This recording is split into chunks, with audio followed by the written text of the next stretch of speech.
Magandang gabi po, Luzon, Visayas at Mindanao. Unti-unting lumalapit sa kalupaan ang bagyong Quiapo. Bukod sa Luzon, pinaghahanda rin ang Visayas at Mindanao dahil sa pinalalakas nitong habagat. Sa Cebu, may namuong dambuhalang ipo-ipo. Panibagong kalbaryo rin ang kinakaharap ng ilang nilindol sa Mindanao na nalubog sa baha. Nakatutok si Fe Marie Dumabo ng GMA Regional TV.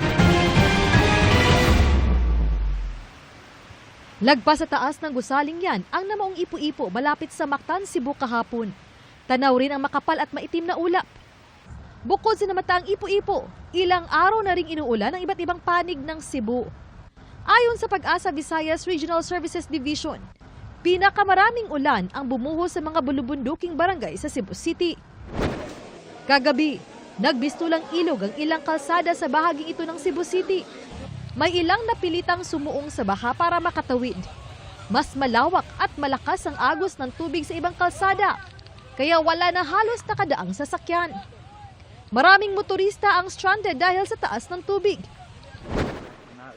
Sa Sarangani, halos abot tuhod ang baha sa barangay Baddasan sa bayan ng Kiampa. Ito po yung bahay namin. Abutan na po kami dito ng baha. Umapaw kasi ang katabing sapa dahil sa halos walang tigil na ulan. Sa bayan ng Glan, pinalikas na ng lokal na pamahalaan ng ilang residente dahil sa pagtaas ng tubig sa ilog. Balik! Anak, patay na! Dahil naman sa tindi ng baha sa mga kalsada, pahirapan ang biyahe ng mga motorista sa Davao City.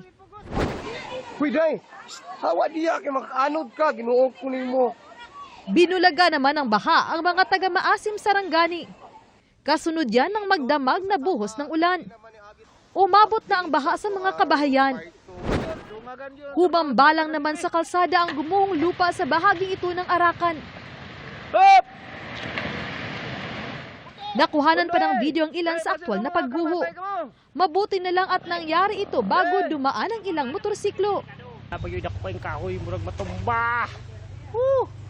Amping taon mo mga gidire, napita. Maya-maya pa, ganito na kalawak ang pagguho sa lugar. Hindi na rin nadaanan ng ilang kalsada sa Zamboanga City dahil sa mga pagbaha. Sinuspindi na rin ang klase sa lahat ng antas sa mga pribado at pampublikong paaralan sa buong lungsod. Ayon sa Pag-asa, ang bagyong Quiapo at habagat ang nakakaapekto sa iba't ibang panig ng bansa, kabilang ang Visayas at malaking bahagi ng Mindanao. Fe Marie Dumabok, Nakatutok 24 Oras.